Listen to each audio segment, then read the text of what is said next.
Samuel Taylor కోలరిడ్జ్ అనే రచయిత ఒక మాట అంటారు, water water everywhere, there is no drop to drink. ఎక్కడ చూసినా నీళ్ళు, కానీ తాగటానికి మాత్రం చుక్క నీరు లేదు అని. అంటే అర్థం ఏంటి? ప్రపంచం మొత్తం మనం గమనిస్తే ఈ విశ్వంలో బోల్డంత నీళ్ళు ఉన్నాయి, కానీ ఎంత మనం తాగగలం? ఏ నీటి చుక్కలు మనం తాగగలం? ఇప్పుడు చూస్తే మంచినీళ్ళలో కూడా కలుషితం. ఈ ప్యూర్ అండ్ క్లీన్ వాటర్ అనేది మన హక్కు. ముఖ్యంగా ఆర్టికల్ 21లో పొల్యూషన్ ఫ్రీ ఎన్విరాన్మెంట్ మన ప్రాథమిక హక్కులో పొల్యూషన్ ఫ్రీ వాటర్ కూడా మన ప్రాథమిక హక్కే. దానికి సంబంధించి 1974లో భారతదేశంలో వాటర్ యాక్ట్ అని చెప్పి ఒకటి వచ్చింది. అసలు వాటర్ అనేది స్టేట్ సబ్జెక్ట్, రాష్ట్ర జాబితా, రాష్ట్రాలు చట్టాలు చేయాలి. కానీ ఏదైతే అంతర్జాతీయ వడంబడికలు ఉన్నాయో ఆర్టికల్ 253 ప్రకారం ఇంటర్నేషనల్ ట్రీటీస్ ఏదైనా సైన్ చేస్తే అప్పుడు యూనియన్ దాని మీద చట్టం చేయొచ్చు, లేదా ఆర్టికల్ 252 ప్రకారం రాష్ట్ర జాబితాలో రెండు లేదా ఎక్కువ రాష్ట్రాలు కనుక కేంద్రాన్ని అడిగితే అప్పుడు పార్లమెంట్ చట్టం చేయొచ్చు అనమాట. సో ఇప్పుడు వాటర్ యాక్ట్ ఎమెండ్ అయింది. వాటర్ యాక్ట్ 1974 ఇప్పుడు ఎమెండ్ అయ్యి వాటర్ యాక్ట్ 2024 కొత్త చట్టం వచ్చిందనమాట. అసలు వాటర్ పొల్యూషన్ అనేది చాలా పెద్ద సమస్య, చాలా రోగాలకి అదే కారణం అనమాట. మనం కనుక వాటర్ పొల్యూషన్ తగ్గించగలిగితే దాదాపు 50% వచ్చే అంటు రోగాలన్నీ భారతదేశంలో తగ్గుతాయి. అయితే ఇక్కడ వాటర్ పొల్యూషన్ తగ్గించడానికి, అదేవిధంగా ఈజ్ ఆఫ్ డూయింగ్ బిజినెస్ పెంచడానికి చిన్న చిన్న తప్పులు, ఏదైతే మైనర్ తప్పులు ఉంటాయో వాటర్ రిలేటెడ్, దానికి సంబంధించి పెద్ద పెద్ద క్రిమినల్ ఛార్జెస్ వేయకుండా, అదేవిధంగా వాటర్ పొల్యూషన్ని కూడా కంటామినేషన్ లెవెల్స్ తగ్గించడానికి చాలా కొత్త ఫీచర్స్ తీసుకొచ్చింది వాటర్ యాక్ట్ 2024. వాటర్ యాక్ట్ 1974 అంటే పాత చట్టం ప్రకారం స్టేట్ పొల్యూషన్ కంట్రోల్ బోర్డ్ చైర్మన్ని నామినేట్ చేసేది స్టేట్ గవర్నమెంట్ అనమాట. అయితే కొత్త యాక్ట్ ప్రకారం state pollution control board manner of nomination, terms of procedure, అంటే ఏ విధంగా అతని అపాయింట్ చేయాలి, నామినేట్ చేయాలి, ఇవన్నీ కూడా సెంట్రల్ గవర్నమెంట్ చెప్పినట్టు జరగాలి. అంటే వాటర్ రెగ్యులేషన్ విషయాల్లో, ముఖ్యంగా పొల్యూషన్ కంట్రోల్ బోర్డు విషయాల్లో చైర్మన్ అపాయింట్ అనేది చాలా కీలకం అనమాట. State pollution control board chairman appointment అనేది. దీనిలో ఇప్పుడు సెంట్రల్ గవర్నమెంట్ కూడా ప్రత్యేకమైన సే ఉంటుంది, వాయిస్ ఉంటుంది అనమాట. ఇంతకుముందు 1974 చట్టం ప్రకారం ఏ ఇండస్ట్రీ, కొత్త ఇండస్ట్రీ ఒక రాష్ట్రంలో ఎస్టాబ్లిష్ చేయాలన్నా, ఏ కొత్త ట్రీట్మెంట్ ప్లాంట్ ఎస్టాబ్లిష్ చేయాలన్నా ముందుగా state pollution control board permission కావాలి.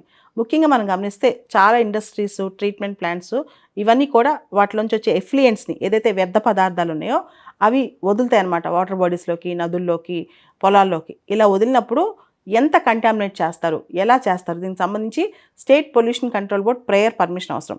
ఇప్పుడు అలా కాదు.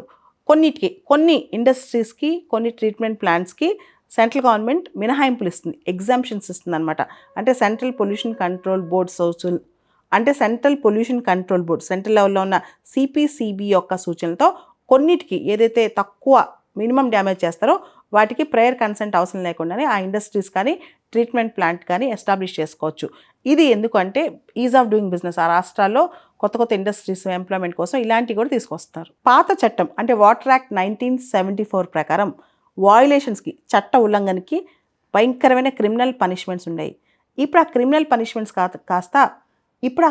పనిష్మెంట్స్ కాస్త భారీ ఫైన్లు, అంటే వాళ్ళు చేసిన తప్పుకి విపరీతమైన పరిహారం చెల్లించే విధంగా, కొన్నిసార్లు అయితే 10 లక్షలు 15 లక్షలు కూడా పరిహారం వేయచ్చు అనమాట. ఆ విధంగా ఆ చట్టాన్ని ఉల్లంఘిస్తే ఆ డిటరెన్స్ అనేది, అంటే భయం అనేది ఫైన్ల రూపంలో ఎక్కువ పెడుతున్నారనమాట. ఇక్కడ మనం గమనిస్తే చాలా నేరాలు వాటర్ యాక్ట్ సంబంధించినవి, అంటే వాటర్ యాక్ట్లో రాసినవి, ఈవెన్ వాటర్ యాక్ట్లో చర్చించని నేరాలు ఉన్నా సరే, నీటికి సంబంధించి ఇంతకుముందు ఇంప్రిజన్మెంట్ అనే కాన్సెప్ట్ ఉండేది, చాలా డిలేడ్గా ఇంప్రిజన్మెంట్ వచ్చేది, చాలాసార్లు ఇంప్రిజన్మెంట్ వచ్చేది కాదు. ఇప్పుడు ఏంటంటే భారీగా ఫైన్లు తీసుకొచ్చేసారనమాట. నీటి గురించి కొత్త చట్టం వాటర్ యాక్ట్ 2024, అమెండ్మెంట్ యాక్ట్ 2024 ఏదైతే ఉందో అది అన్ని రాష్ట్రాలకు ఇప్పుడు ఇమీడియట్గా అప్లై అవ్వదు. హిమాచల్ ప్రదేశ్, రాజస్థాన్ మరియు ఇతర యూనియన్ టెరిటరీస్, రకరకాల యూనియన్ టెరిటరీస్కి అప్లై అవుద్ది. మిగతా రాష్ట్రాలకి అప్లై అవ్వాలంటే ఆ రాష్ట్రాలు ఆర్టికల్ 252 కింద, ఆర్టికల్ 252 కింద తీర్మానం పాస్ చేసుకుని ఈ చట్టాన్ని అడాప్ట్ చేసుకోవాలన్నమాట. ఎందుకంటే వాటర్ అనేది స్టేట్ సబ్జెక్ట్, రాష్ట్ర జాబితాలో ఉంది కాబట్టి. ఇంతకుముందు వరకు వాటర్ యాక్ట్ రిలేటెడ్ నీటికి సంబంధించిన నేరాలు, కేసులు ఇవన్నీ కూడా అడ్జుడికేషన్ అనేది చాలా డిలేడ్గా ఉండేది. ఇప్పుడు అడ్జుడికేషన్ ప్రాసెస్కి సపరేట్ సిస్టమ్స్ పెట్టి ఎక్స్పీడియస్ అడ్జుడికేషన్, స్పీడీగా వీటిని విత్ ఇన్ 6 months వీటిని జడ్జ్ చేసేసేయాలి, వీటికి సంబంధించిన అడ్judication అయిపోవాలనే దాని మీద కూడా ఈ కొత్త యాక్ట్లో మెన్షన్ చేయడం జరిగింది. వాటర్ యాక్ట్కి సంబంధించిన కేసెస్ అడ్judication ప్రాసెస్లో వాటర్ యాక్ట్ సంబంధించిన కేసెస్లో కొన్ని అడ్judication ప్రాసెస్ సపరేట్ అడ్judication జరిగితే దానికి కేంద్ర ప్రభుత్వంలో జాయింట్ సెక్రటరీ లెవెల్ ఆఫీసర్ ఉండాలి, లేదా రాష్ట్ర ప్రభుత్వంలో సెక్రటరీ లెవెల్ ఆఫీసర్ ఉండాలి. వాటర్ యాక్ట్ సంబంధించి అడ్judication అయిపోయిన తర్వాత అడ్judication ఆఫీసర్ అంటే జాయింట్ సెక్రటరీ లెవెల్ కానీ స్టేట్లో సెక్రటరీ లెవెల్ కానీ వీళ్ళు ఏదైతే ఆర్డర్ పాస్ చేస్తారో దానిపైన అవసరమైతే నేషనల్ గ్రీన్ ట్రిబ్యునల్కి వెళ్ళొచ్చు. అంటే ఒక 10% పెనాల్టీ ముందే గ్రీన్ ట్రిబ్యునల్లో డిపాజిట్ చేసి గ్రీన్ ట్రిబ్యునల్కి వెళ్ళిపోవచ్చు అనమాట దాని మీద అప్పీల్కి. ఒకవేళ కనుక అడ్judication ఆఫీసర్ వీళ్ళు తప్పు చేశారు అని నిర్ధారించి పెనాల్టీ విధిస్తే ఆ వచ్చిన డబ్బులు ఎన్విరాన్మెంటల్ ప్రొటెక్షన్ ఫండ్లోకి వెళ్తాయి. ఆ ఎన్విరాన్మెంటల్ ప్రొటెక్షన్ ఫండ్ అనేది ఎన్విరాన్మెంటల్ ప్రొటెక్షన్ యాక్ట్ కింద ఏర్పాటైంది. ఈ వాటర్ అమెండ్మెంట్ యాక్ట్ 2024 మీద చాలా విమర్శలు వచ్చాయి. ఒకటి, ఎంత పొల్యూషన్ అని చేసుకో ఏదైనా చేసుకో నువ్వు డబ్బులు కట్టి తప్పించుకోవచ్చు.